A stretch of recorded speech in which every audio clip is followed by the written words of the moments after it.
حضرت سلمان فارسی کے ایمان لانے کے واقعے کا بقیہ حصہ۔ چند دن گزرنے کے بعد لوگوں نے ایک دوسرے شخص کو اپنا مذہبی رہنما منتخب کر لیا۔ میں نے اس کی خدمت شروع کر دی اور اس سے تعلیم حاصل کرنے لگا۔ میں نے دیکھا یہ شخص تو بہت بڑا زاہد، آخرت کا متمنی اور دن رات عبادت میں مصروف رہنے والا ہے۔ اس کے یہ اوصاف دیکھ کر مجھے اس سے بے انتہا عقیدت و محبت ہو گئی۔ میں اس کی خدمت بہت عرصہ کرتا رہا۔ جب اس کی موت کا وقت قریب آیا تو میں بہت افسردہ ہوا۔ روتے ہوئے اس کی خدمت میں عرض کی، حضرت میں اب کہاں جاؤں؟ میرے لیے کیا حکم ہے؟ میں کس سے تعلیم حاصل کروں؟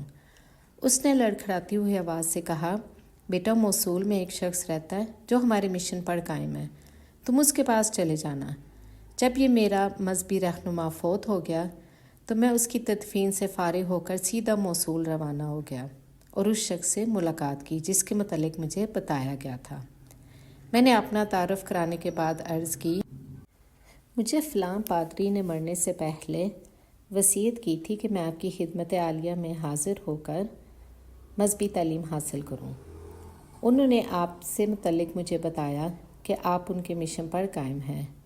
وہ میری باتوں سے متاثر ہوا اور اپنے پاس رہنے کی اس نے بخوشی اجازت دے دی۔ میں نے اس پادری کو بہت بہتر پایا۔ یہ بھی پہلے مذہبی رہنما کی طرح بڑا زاہد، عابد اور خدا ترس انسان تھا، لیکن تھوڑے ہی عرصے بعد اس کا بھی آخری وقت آ پہنچا۔ میں افسردہ ہو کر کپ کپاتے ہونٹوں سے عرض کی، حضرت آپ جانتے ہیں کہ میں کس تلاش میں گھر سے نکلا ہوں، کیوں میں نے ناز و نعیم کی زندگی کو خیرباد کیا ہے۔ حضور اب میرے لیے کیا حکم ہے؟ میں کدھر جاؤں؟ کہاں کا رخ کروں؟ کسے اپنا مذہبی رہنما بناؤں؟ کس سے مذہبی تعلیم حاصل کروں؟ اس نے میری معصومانہ حالت کو دیکھ کر کپ کپاتے ہونٹوں اور لڑکھڑاتی ہوئی زبان سے ارشاد فرمایا، بیٹا نصیباً نامی بستی میں فلاں شخص کے پاس جاؤ، وہ ہمارے مشن پر قائم ہے، اسے میرا سلام کہنا اور بتانا کہ میں نے تمہیں اس کے پاس بھیجا ہے۔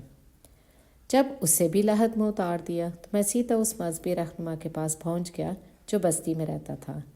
میں نے اپنا تعارف کرانے کے بعد اپنے سابقہ مذہبی رہنما کا سلام پیش کیا اور یہ پیغام بھی دیا کہ انہوں نے مجھے آپ کی خدمت میں بھیجا ہے۔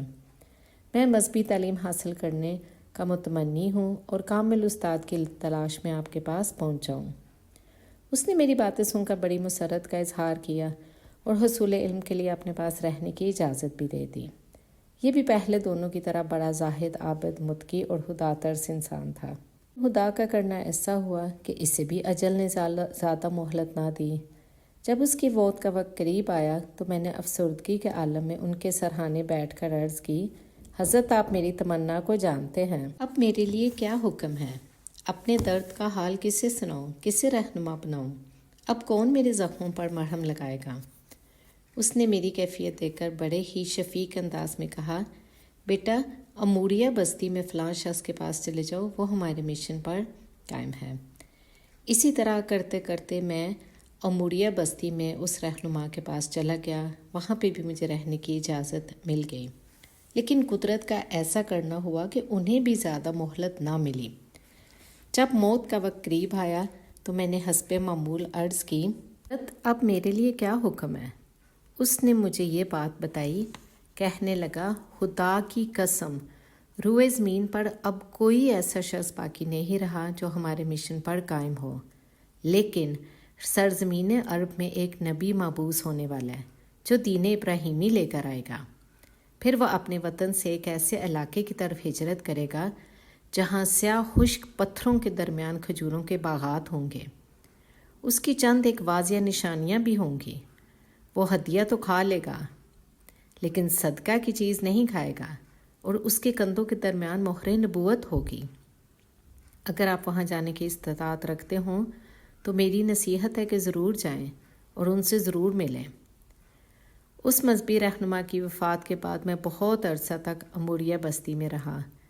ایک مرتبہ قبیلہ بنو کلب کے عرب تاجر یہاں سے گزرے۔